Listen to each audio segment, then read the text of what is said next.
firman Tuhan kita dengarkan hari ini. Ya, hari yang indah bagi kita, di mana kita akan mendengar firman Tuhan.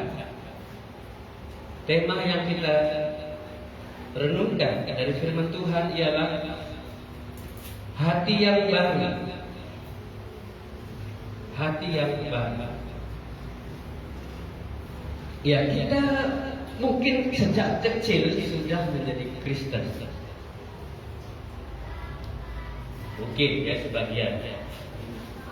Sudahkah kita pernah mendapatkan sesuatu yang mulia, yang kekal, yang berharga dari Allah?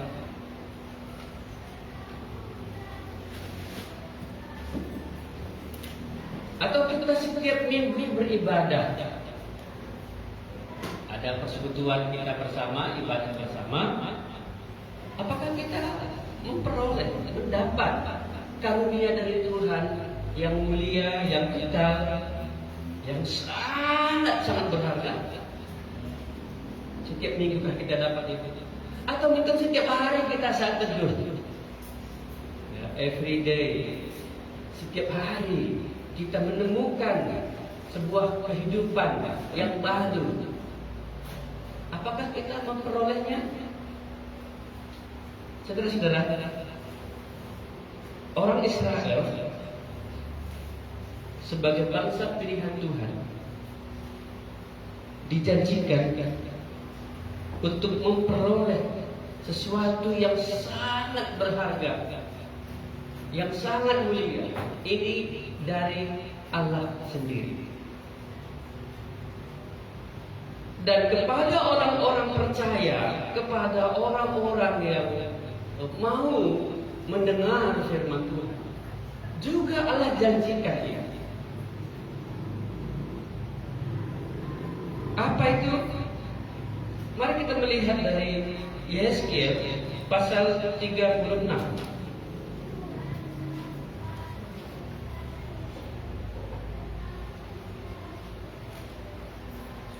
Yesaya 36 ayat 25 sampai dengan 27. Ini yang Tuhan janjikan kepada umat Israel. Ini yang Tuhan janjikan kepada semua manusia yang mau percaya, yang mau mendengar Tuhan. Dan ini diberikan kepada kita hari ini. Kalau kita juga termasuk orang yang mau mendengar, yang mau percaya. Mari kita baca bersama-sama 3 ayat ini. Yesaya 36 ayat 25 sampai 27. Kita baca bersama-sama. 1, 2, 3. Kamu akan kuberikan ayat 25 ya. 1, 2, 3. Aku akan mencurahkan air jernih yang akan mentahirkan kamu dari segala kenajisanmu dan dari semua berhala-berhalamu. Aku akan mentahirkan kamu. Kamu akan kuberikan hati yang baru dan roh yang baru di dalam batinmu.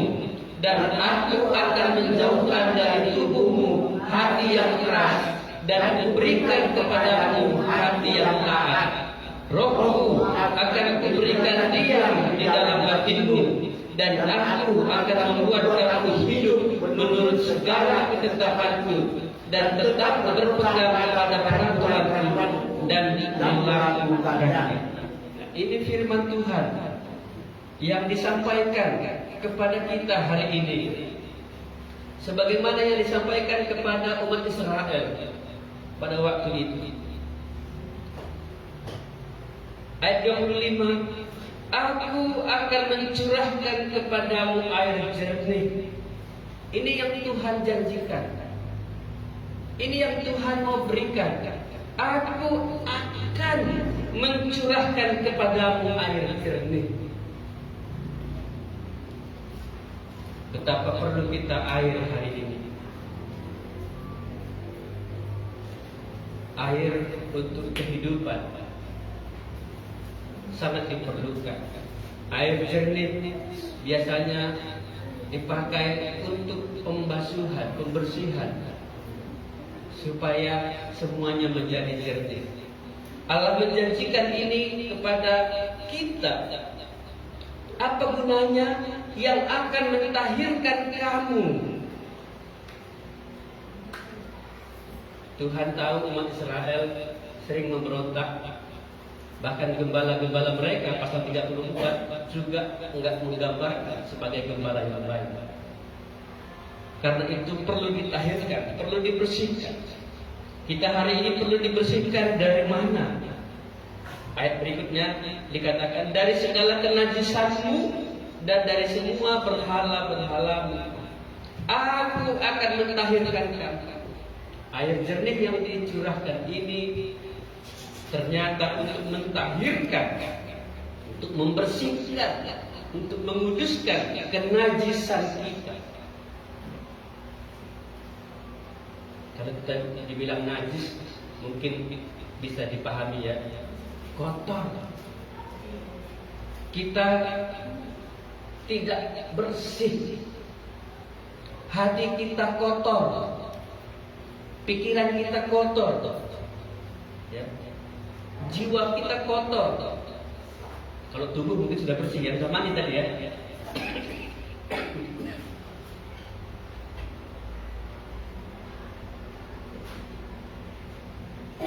Saya yakin semuanya sudah mandi dari rumah. Kalau ada yang belum mandi, gak usah tulis tangan ya. Nanti malu ya. Tapi hati dan jiwa ini perlu ditahirkan. Kita nggak sanggup mentahirkannya, nggak sanggup membersihkannya. Karena manusia sudah dikuasai dosa, sudah dikuasai iblis, sehingga hatinya gelap. Bahkan sudah kita berjuang untuk membersihkan diri kita dengan cara kita, tapi tetap tidak bisa bersih. Saudara, pengaruh berhala. Mengapa Allah mau mentahirkan dari berhala-berhala? Sejak manusia lahir sudah dipersembahkan kepada berhala. Kalau orang Karo paham betul itu tentang Mbak Lau. Ya. Kita sejak kecil dalam rahim juga sudah dimintakan kepada Allah lain, berhala. Sehingga sejak manusia lahir sampai manusia dewasa itu tetap dalam kekuasaannya. Bahkan sampai mati pun manusia dalam kekuasaan iblis itu, berhala itu. Sehingga Tuhan merasa perlu sekali untuk mencurahkan air jernih untuk membersihkan dari kenajisan dari berhala-berhala itu. Tapi sayangnya kita seringkali nggak menyadari kita ini bersih, kita ini nggak bersih. Kita ini sudah bebas dari berhala. Ada berhala-berhala yang merusak pikiran kita, merusak hati kita, cara pandang kita, kehidupan kita. Salah satu bentuk atau ciri daripada orang yang najis, orang yang menyembah berhala ialah hatinya begitu keras, sulit mendengar dan memahami hal-hal yang rohani. Keras, nggak bisa diajarkan. Waktu khotbah pendeta dia nggak mendengarkan itu. Ini keras. Jadi ngapain dia waktu pendeta berkhotbah? Iya, dia melakukan apa yang dia suka, apa yang dia mau. Ya mungkin lihat handphonenya lebih menarik. Ya mungkin tidur lebih enak. Dia mungkin menulis lebih baik. Dia tidak mendengarkan Tuhan. Keras ini. Siapa yang bikin keras? Berhala-berhala itu. Itu ilmu dia selama ini. Itu pengetahuan dia sejak lahir. Itu yang membuat dia hari ini ada katanya. Tapi Tuhan mau mentahirkan dari situ. Maka Tuhan berikan apa? Air jernih. Saudara-saudara, Yesus pernah berkata, "Akulah air hidup." Air jernih ini sebenarnya melambangkan Yesus Kristus. Makanya Allah memberikan anaknya yang tunggal Yesus Kristus datang ke dunia ini. Inilah sebenarnya pemberian Allah yang paling besar.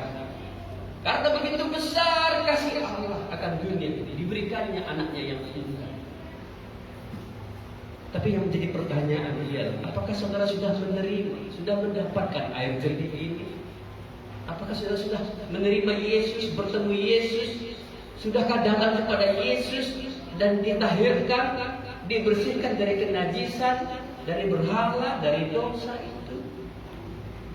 Karena janji Allah ini bisa digenapi, ini bisa terjadi kalau kita datang kepada Yesus, atau kita bertemu Yesus, atau kita percaya Yesus, atau kita menerima Yesus. Janji Allah ini digenapi kalau kita datang kepada Yesus. Karena di luar Yesus, janji-janji Allah tidak digenapi. Janji Allah itu digenapi semua di dalam Yesus.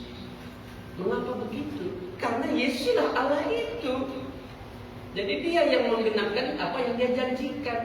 Makanya saya tanya tadi, apakah kita sudah menerima yang mulia, yang kekal dari Allah? Allah akan mencurahkan air jernih bila Yesus. Apakah kita sudah menerimanya? Yang kedua, saudara-saudara, ayat yang ke-26, kamu akan kuberikan hati yang baru dan roh yang baru di dalam batinmu. Ini Allah janjikan dan Allah berikan. Mengapa Allah berikan hati yang baru dan roh yang baru? Karena hati yang lama dan roh yang lama sudah rusak karena kenajisan, karena berhala, karena dosa-dosa itu. Enggak ada manusia yang benar, yang bersih. Semuanya manusia sudah rusak. Alkitab mencatat tidak ada yang benar seorang pun tidak, meskipun namanya benar. Sebersih-bersihnya manusia, hatinya, pikirannya, perasaannya sudah rusak, kotor. Maka Tuhan menjanjikan, aku akan memberikan hati yang baru dan roh yang baru. Dan ini pun Tuhan berikan, Allah berikan, janjikan ini bisa digenapi di dalam Yesus Kristus. Pada waktu kita datang, percaya, menerima Yesus, di situ kita diberikan hati yang baru. Tanpa bertemu Yesus tidak akan diberikan. Kenapa hati yang baru dan roh yang baru ini? Allah ingin menjauhkan kita dari hati yang keras. Tuhan mau memberikan kita hati yang taat. Jadi kalau ada kita punya hati, ada kita punya kehidupan atau roh, saudara, jangan tempel sulam, apa itu namanya? Jangan coba-coba untuk memperbaikinya dengan cara sendiri. Tempel sana, tempel sini, perbaiki sana, berbuat baik sini. Jangan, saudara. Itu akan rusak sendiri. Allah akan ganti, Allah berikan yang baru. Saya punya kereta. Saya beberapa kali mengalami kebocoran ban. Lalu saya tempel. Bocor lagi. Lalu saya tempel lagi. Bocor lagi. Sampai 4 kali sampai perbengkel ini. Udah, Pak, ganti aja. Soalnya kalau saya tempel terus itu bocor, saudara. Begitu kemarin diganti yang baru, nggak bocor. Perlu diganti yang baru. Kalau barang kita di rumah sering rusak ya. Bukan sekali rusak, sering rusak. Berarti ganti aja. Usaha manusia untuk memperbaiki dirinya itu gagal karena manusia tidak punya kuasa. Allah yang punya kuasa. Allah mau berikan hati yang baru dan roh yang baru. Kehidupan yang baru, roh itu kehidupan. Hati itu pusat kehidupan. Dan Allah janjikan ini dan Allah mau berikan ini. Apakah saudara sudah menerimanya, sudah memilikinya? Dan ini sekali lagi saya katakan diberikan di dalam Yesus Kristus. Maka pada waktu kita bertemu, pada waktu kita datang kepada Yesus, Ia akan memberikan hati yang baru dan yang baru. Yang ketiga, ayat 27. Rohku akan kuberikan diam di dalam batinmu. Jelas ini pasti karya Allah. Dan aku akan membuat kamu hidup menurut segala ketetapanku dan tetap berpegang pada peraturan-peraturanku dan melakukannya. Rohku akan kuberikan. Nggak cukup hanya diberikan hati yang baru dan roh yang baru. Tuhan juga berikan rohnya, roh penolong, roh kudus yang berguna. Untuk apa? Untuk menolong kita supaya kita bisa menurut segala ketetapan dan melakukan peraturan-peraturan Tuhan. Kekuatan kita terbatas. Allah berikan rohnya untuk menolong kita melakukan itu. Dan ini pun sekali lagi saya katakan digenapi di dalam Yesus Kristus. Saudara, apa yang Allah janjikan ini bersifat mulia, bersifat kekal. Ini datang dari Allah. Kalau kita menjadi orang Kristen sejak lahir, kalau kita beribadah setiap minggu, kalau kita teduh setiap pagi tapi tidak memiliki ketiga-tiganya ini, itu berarti kita masih nilai 0, nggak dapat apa-apa. Kalau kita belum bertemu dengan Yesus, air jernih ini, segala dosa kita, kenajisan kita, berhala-berhala kita masih dalam diri kita. Ini belum terjadi keselamatan, belum terjadi pengampunan, belum terjadi pembaharuan, belum terjadi yang namanya iman. Percuma kita beribadah tanpa ada Yesus. Lagunya menarik tadi ya, saya ingin bertemu dengan Yesus. Kalau orang datang ke gereja nggak bertemu dengan Yesus, sayang sekali. Nyanyinya sudah, tapi faktanya nggak pernah terjadi. Saudara sudah bertemu dengan Yesus? Halo? Bukan bertemu dengan pendeta, enggak. Pendeta masih ketemu. Omikron. Ada yang bilang jemaat itu, aduh, Pak Liga itu udah kena Omikron katanya. Jangan ketemu dengan pendeta, saudara. Bikin kena Omikron. Ya. Ketemulah dengan Tuhan Yesus. Ya. Tapi Omikron sekarang nggak ditakuti ya. Apa hebatnya Omikron ini? Ya. Omikron itu nggak berdaya. Kalau kita semangat saja, dia kalah. Kalau kita makan saja banyak, dia kalah. Apalagi minum obat. Ya. Kita perlu ketemu Yesus yang hebatnya luar biasa. Nah ini, makanya kalau kita datang berminggu beribadah nggak ketemu Tuhan, wah sedih sekali. Padahal Tuhan sengaja datang hari Minggu di gereja untuk menemui kita. Saya katakan Tuhan datang sengaja hari Minggu. Saudara, kenapa saya bilang begitu? Tuhan menetapkan Sabat itu hari perhentian, di mana Tuhan memberikan waktu khusus untuk mendengarkan umatnya, untuk datang bertemu dengan umatnya. Mengapa kita beribadah hari Minggu? Kan khusus ini untuk bertemu dengan Tuhan. Bukan nggak ketemu kita hari Senin, Selasa, Rabu, boleh, tapi itu nggak istimewa. Makanya saya senang ibadah itu seperti pesta. Ini pertemuan istimewa. Tapi saya setelah di gereja, saudara tertidur, saudara main-main, saudara nengok handphone, saudara-saudara sedang ngapain saya tidak tahu, yang mungkin pikirannya saya nggak bisa baca. Tapi kalau nggak ketemu dengan Tuhan Yesus, ya nggak dapat ini. 2 jam kita di sini, 1 jam kita berkhotbah, 15 menit dipotong jadi 40 menit, sebentar lagi juga dikurangi khotbahnya 30 menit. Waktu firman Tuhan diberitakan, itulah Tuhan bicara. Kalau Tuhan bicara kita nggak dengar, kita pulang bawa apa? Nggak tahu apa yang dibicarakan. Nah ini saat yang paling tepat sekali. Janji ini digenapi di dalam Yesus Kristus. Apakah saudara-saudara sudah pernah bertemu dengan Yesus? Bagaimana pertemuannya? Menarik, bagus. Saudara, di dalam Alkitab ada yang bernama Sakeus. Sakeus seorang yang bisa dikatakan seorang yang kaya. Uang cukup banyak, jabatannya tinggi, kepala pemungut cukai. Tapi bagi dia, uang dan jabatan itu tidak cukup. Bagi dia ada sesuatu yang lebih penting daripada uang, daripada jabatan. Dia merasa ada yang kosong dalam dirinya. Dia mendengar tentang Yesus, ini kok lebih hebat, ini kok lebih mulia, ini kok ada yang berbeda dari dia. Saya ingin ketemu dia, saya ingin melihat dia.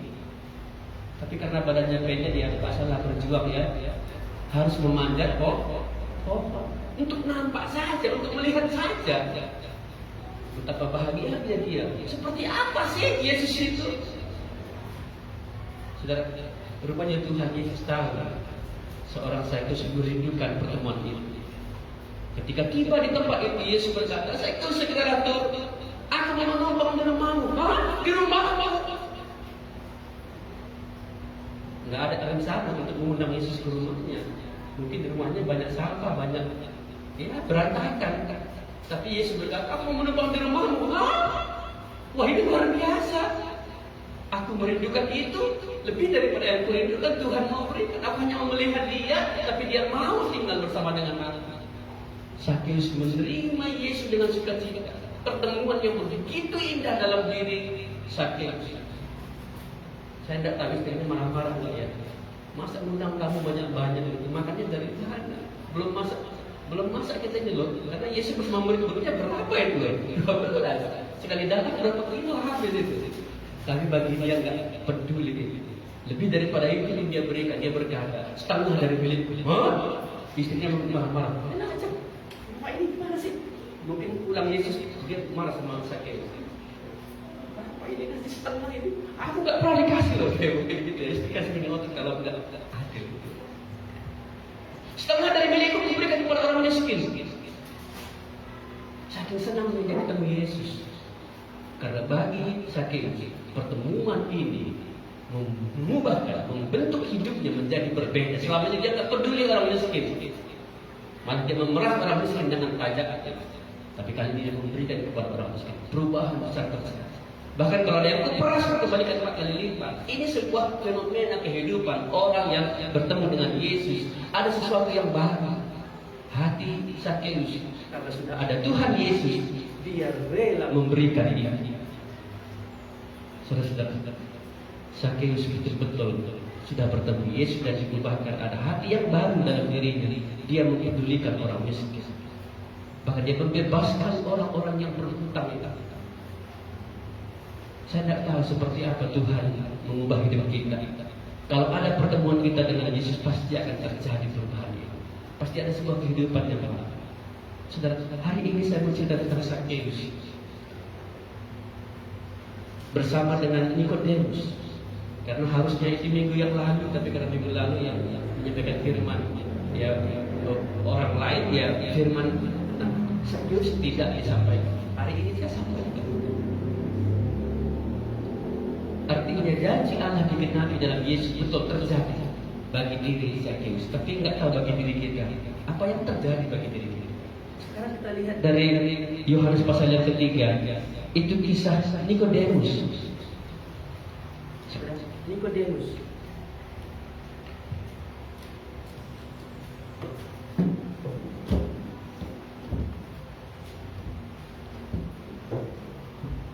Yohanes pasal yang ketiga, ayat 1 sampai dengan yang ke-7.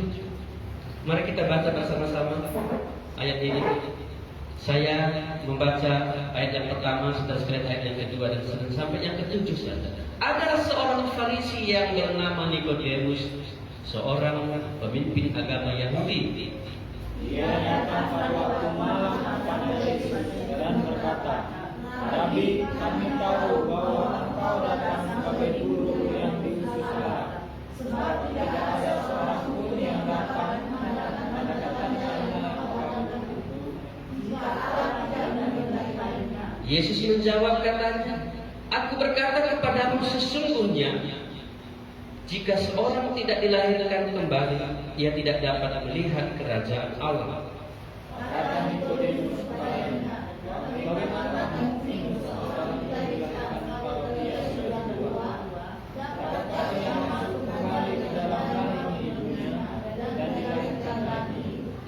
Jawab Yesus, aku berkata kepadamu, sesungguhnya jika seorang tidak dilahirkan dari air dan roh, ia tidak dapat masuk ke dalam kerajaan Allah.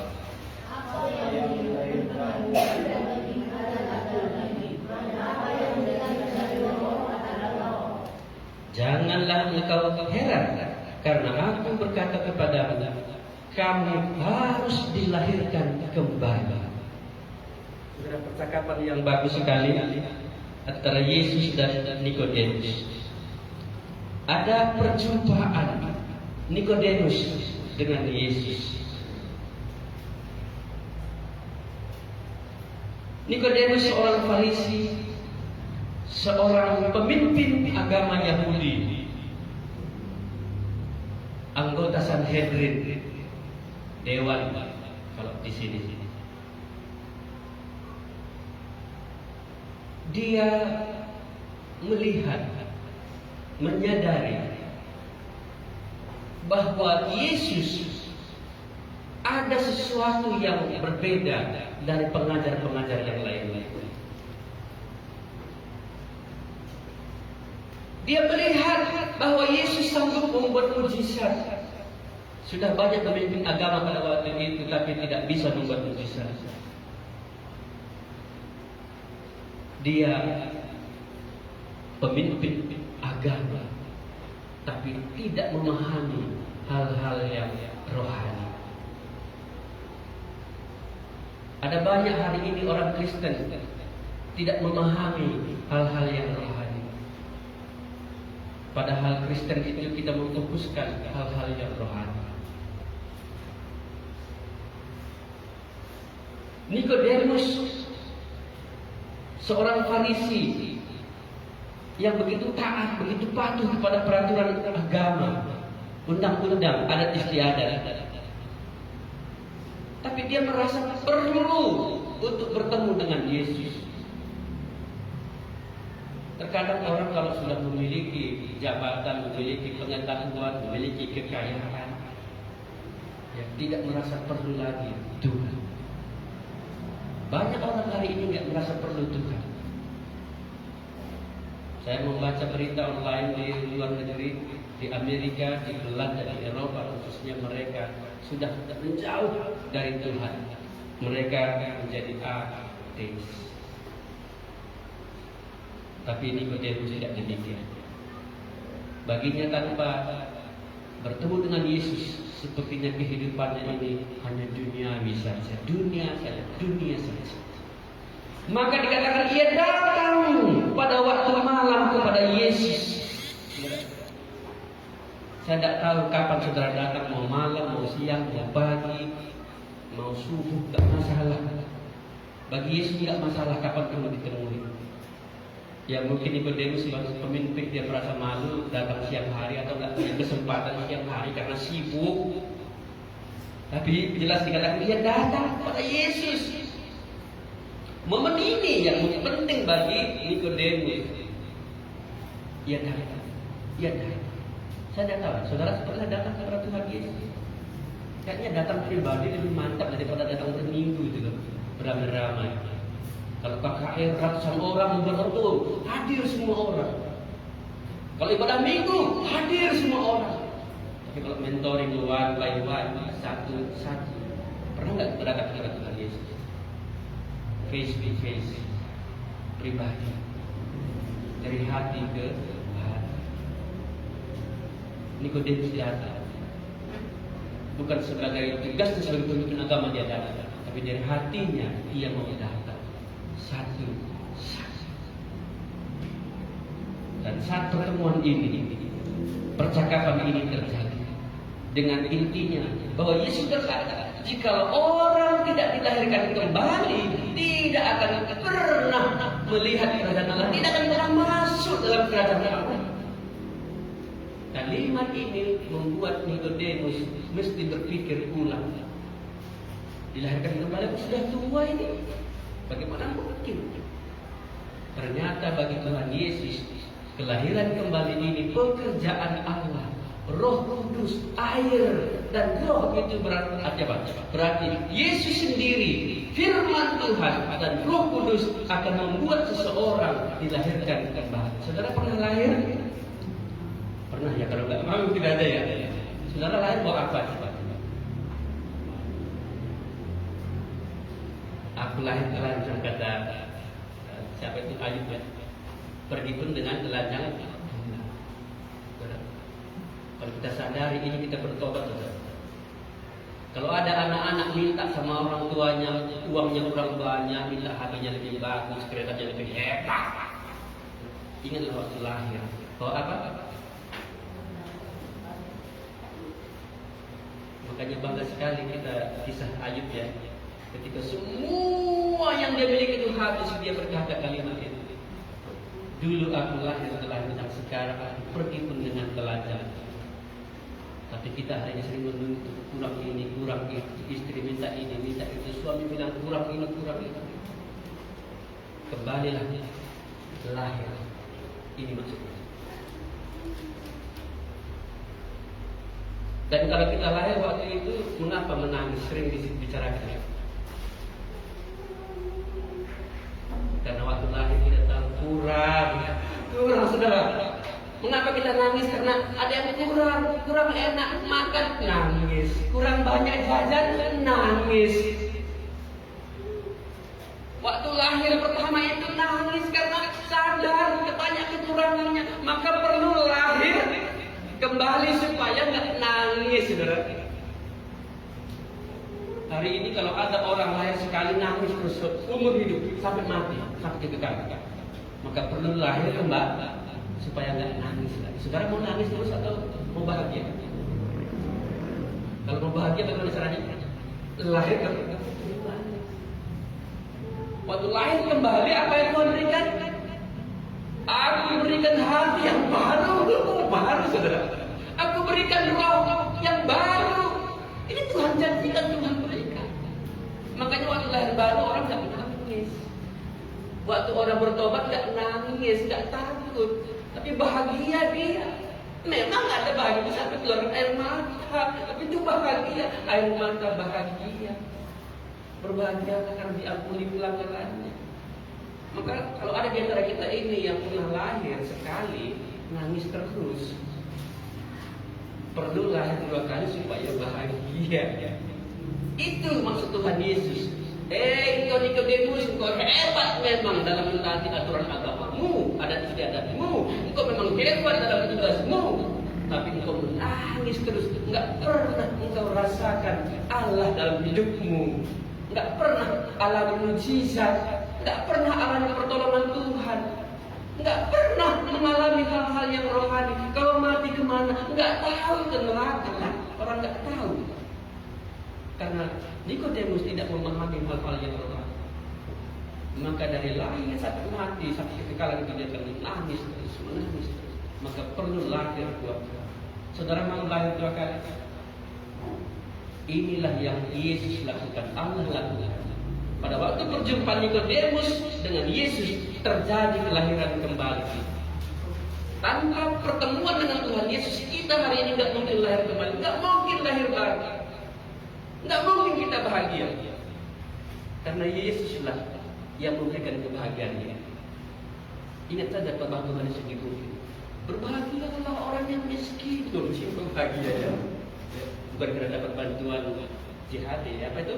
Bantuan PKH. Bukan. Berbahagialah orang yang berduka cita. Ini loh.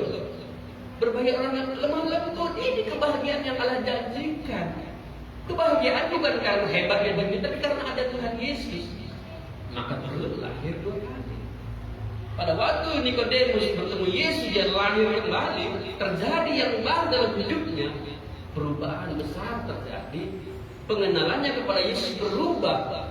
Yang selama ini bagi dia Yesus hanyalah guru. Yang selama ini bagi dia Yesus adalah rabi, pengajar.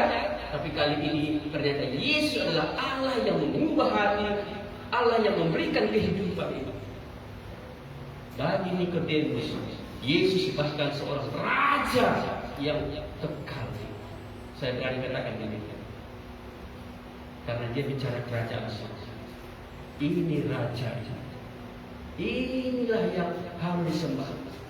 Ini kalau orang lahir kembali, konsepnya tentang Yesus perlu. Nanti saya buktikan dia menganggap Yesus adalah raja. Jadi kalau orang belum lahir kembali nggak bisa masuk, nggak bisa melihat kerajaan Allah, nggak bisa tahu Yesus adalah raja. Dia adalah Allah, Mesias yang dijanjikan. Saudara-saudara, Yesus menyimpulkan percakapan itu. Kamu harus dilahirkan kembali. Yang ketujuh kita baca sama-sama. 1, 2, 3, ya. Janganlah engkau heran karena aku berkata kepadamu, kamu harus dilahirkan kembali. Saudara dan saya hari ini juga termasuk harus dilahirkan kembali. Kalau saudara mau melihat kerajaan Allah masuk, kalau saudara mau bahagia, kalau saudara mau mengalami sebuah kekekalan kehidupan, harus dilahirkan kembali. Ya, memang dalam proses dari kembali Nikodemus agak berat memang. Ada percakapan yang alot. Tapi lihat dari kehidupan Nikodemus, ia benar-benar telah lahir kembali. Saudara, mari kita lihat pasal yang ke-7. Ini tentang Nikodemus. Pasal yang ke-7 Yohanes ini. Kita baca sama-sama. Ayat yang ke-45 sampai 52.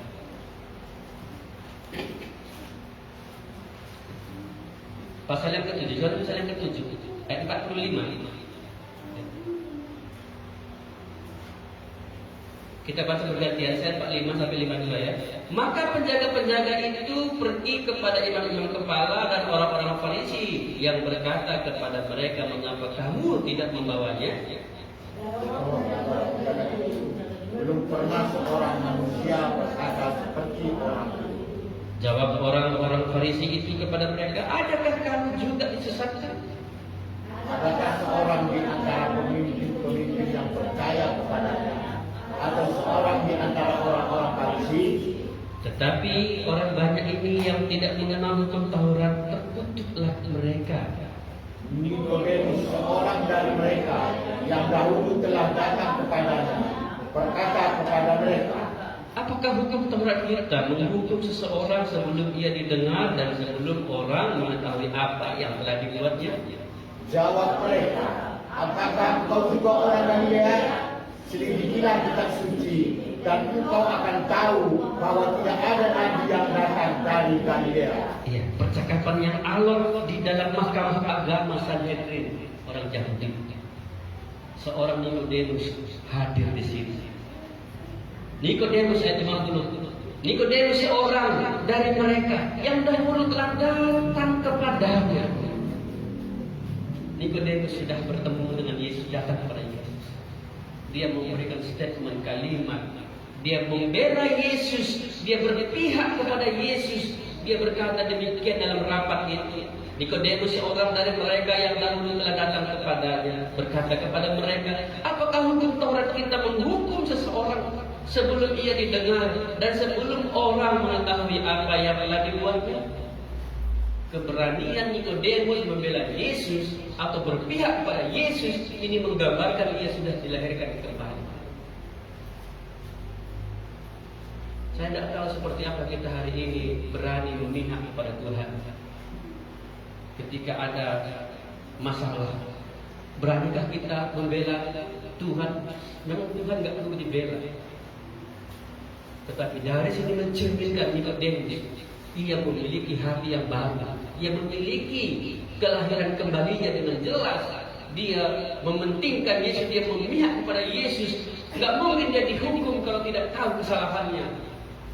Ya, memang keberanian seperti ini mempertaruhkan nyawa dan jabatannya sebagai anggota Sanhedrin. Bisa saja dia dipecat dari anggota dan tidak lagi menjadi pemimpin agama. Tapi dia berani berkata demikian, meskipun dia dituduh, apakah engkau juga orang Galilea? Tapi Nikodemus seorang yang berani berpihak kepada Tuhan, karena dia tahu siapa Yesus. Yesus tidak ditemukan kesalahannya, masa kita hukum dia? Memang keputusan akhir bukan di tangan saya. Nikodemus. Tapi keberaniannya ini mencerminkan dia sudah tidak berpengaruh. Mungkin namanya tak sore-sore di keanggotaan kemajelisan Sanhedrin. Tapi yang jelas keberaniannya ini Yesus dibela oleh Nikodemus. Saudara, bagaimana kita hari ini kalau ada perkara-perkara yang sulit dalam diri kita, antara pilihan ikut Yesus atau yang lain, memihak Yesus, memihak yang lain, saya tidak tahu seperti apa kita ambil keputusan. Seorang setelah kembali hatinya ada yang baru, dia akan berpihak kepada Tuhan. Bahkan lebih lagi, mari kita lihat pasal 19. Pasal 19 kitab Yohanes ini, Yohanes mencatat kisah Nikodemus lebih daripada kitab-kitab yang lain. Yohanes pasal 19 ayat yang ke-38 sampai dengan 42. Ini satu kisah dari hidup Nikodemus yang sudah dilahirkan kembali. Hatinya sudah baru. Ini menjadi teladan bagi kita, menjadi panutan, contoh. Kalau kita hari ini mengaku percaya, mengaku sudah lahir kembali, ada sesuatu yang kita perlu. Yohanes pasal 19 ayat yang ke-38 sampai 42 kita baca bergantian. Saya ayat yang ke-38. Sesudah itu Yusuf dari Arimatea, ia murid Yesus, tetapi sembunyi-sembunyi karena takut kepada orang-orang Yahudi, meminta kepada Pilatus supaya ia diperbolehkan menurunkan mayat Yesus. Dan Pilatus meluluskan permintaannya itu. Lalu datanglah ia dan menurunkan mayat itu. Juga Nikodemus datang ke situ. Dialah yang mula-mula datang untuk malam kepada Yesus. Ia membawa campuran minyak mur dengan minyak garam, kira-kira 50 kaki beratnya. Mereka mengambil mayat Yesus, mengapaninya dengan kain lenan dan membubuhinya dengan rempah-rempah menurut adat orang Yahudi bila menguburkan mayat. Dekat tempat di mana Yesus disalibkan ada suatu taman, dan di dalam taman itu ada suatu kubur baru yang di dalamnya belum pernah dimakamkan seseorang. Karena hari itu hari persiapan orang Yahudi, sedang kubur itu tidak jauh jaraknya, maka mereka meletakkan mayat Yesus ke situ. Saudara-saudara, di sini kita menemukan ada Nikodemus. Ya, ada juga Yusuf dari Arimatea ya. Tapi kita lihat dari Nikodemus ayat 39. Juga Nikodemus datang ke situ. Dialah yang mula-mula datang pada waktu malam kepada Yesus. Kisah perjumpaannya ini, kisah pertobatannya, kisah diakan kembali itu nggak lupa Yohanes mencatat. Ia yang datang kepada Yesus malam. Saudara, sikap Nikodemus dalam hal ini sangat luar biasa. Ia bersama dengan Yusuf dari Arimatea datang menemui Herodes, meminta, datang menemui Pilatus, meminta supaya mayat Yesus diturunkan dan bisa dikuburkan. Saudara, murid-murid enggak menolak. Murid-murid yang belajar dengan Yesus secara full time, mereka pada lari. Pada waktu itu hanya Yohanes yang dekat. Yusuf dan Nikodemus adalah murid-murid yang sembunyi-sembunyi. Tapi peristiwa ini mereka lah yang muncul ke permukaan. Apa yang mereka lakukan? Mari kita lihat ayat 38, 39. Juga Nikodemus datang ke situ. Dia yang mula-mula datang pada waktu malam kepada Yesus. Ia membawa campuran minyak mur dengan minyak garam, kira-kira 50 kati berat. Saudara tahu minyak mur? Saudara tahu minyak garam? Berapa harganya? 50 kati ini dibandingkan dengan 30 kg.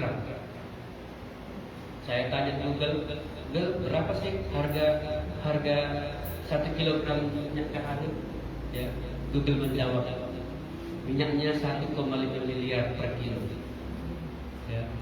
Kalau pohonnya saja sekitar 7 juta sampai ya mungkin sampai 70 juta tergantung kelas-kelasnya. Di dalam batangnya itu bisa juga nggak ada minyaknya. Kalau mau minyaknya murni itu 1,5 M atau 100.000 dolar Amerika. Ya, $1 itu 14.000 rupiah. Itu saya sampai tak tanya Google. Dulu mungkin nggak semahal itulah. Dan dulu juga mungkin masih banyak sekali minyak gaharu. Sekarang susah. Minyaknya ini nggak semua pohon juga. Pohon gaharu nggak punya minyak gaharu itu. Itu harus terjadi proses bakteri. Satu pohon belum tentu dapat 1 ons. Ya.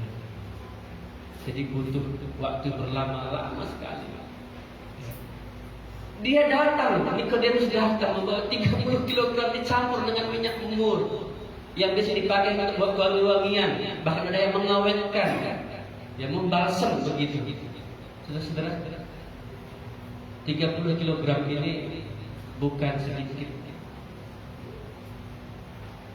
Saya tidak tahu seberapa banyak kita berani datang kepada Yesus berkorban membawa apa yang berguna untuk Tuhan.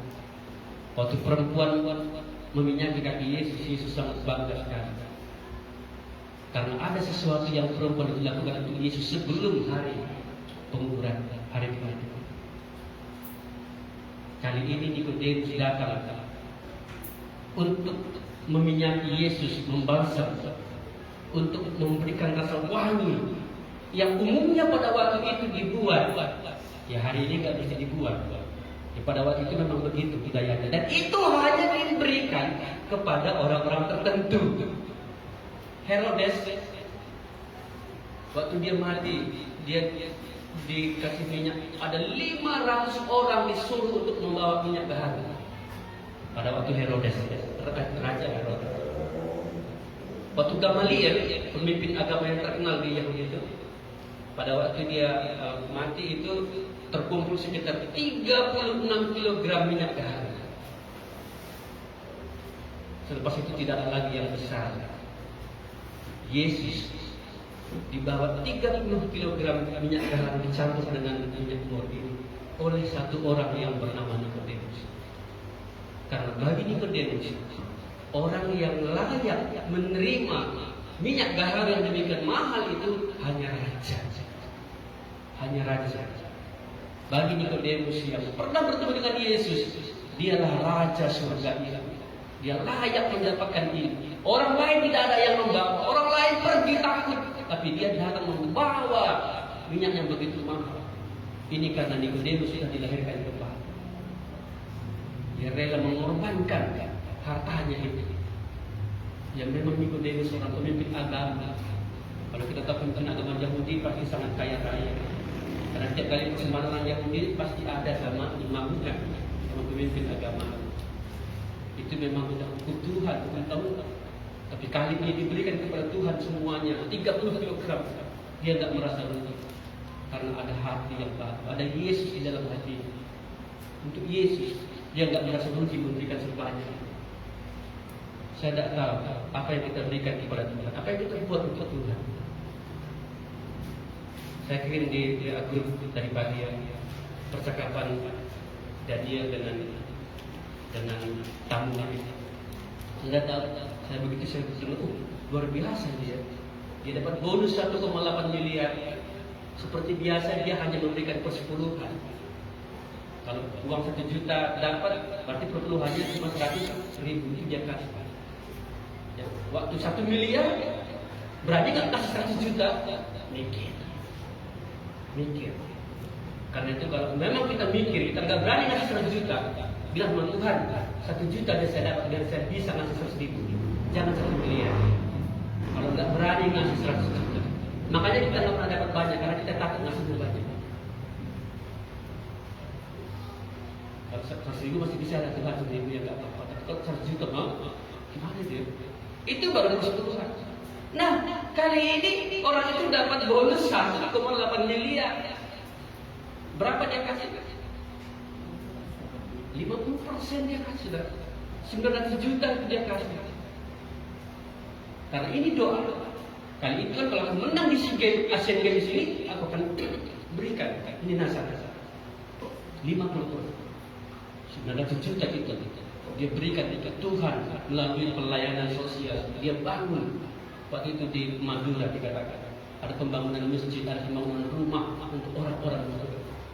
900 juta itu dia sebagai donatur. Ada hati yang baru sehingga dia memberikan, tidak merasa rugi akan hal itu. Dan berapa banyak Tuhan berikan? Kalau Tuhan berikan dari Yesaya pasal 36 ini, kita akan sanggup memberikan lebih banyak lagi. Apakah Tuhan biar kita kekurangan? Nikodemus, murid yang sembunyi-sembunyi sanggup melakukannya, ini menjadi teladan, jadi contoh, sehingga ia dicatat 3 kali oleh Yohanes. Pasal 3 perjumpaannya dengan Tuhan. Pasal yang ke-7 dia membela, dia berjaya Tuhan. Pasal 19 dia rela berkorban, dia berjuang. Bahkan dialah yang menguburkan Yesus. Dia mengambil mayat Yesus, mengapaninya dengan kain lenang dan membubuhinya dengan rempah-rempah menurut adat orang Yahudi. Bila menguburkan mayat, disitulah Nikodemus tampak sebagai seorang yang sudah menjaga depan. Saya tidak tahu kapan saudara bisa nampak sebagai seorang yang menjaga depan.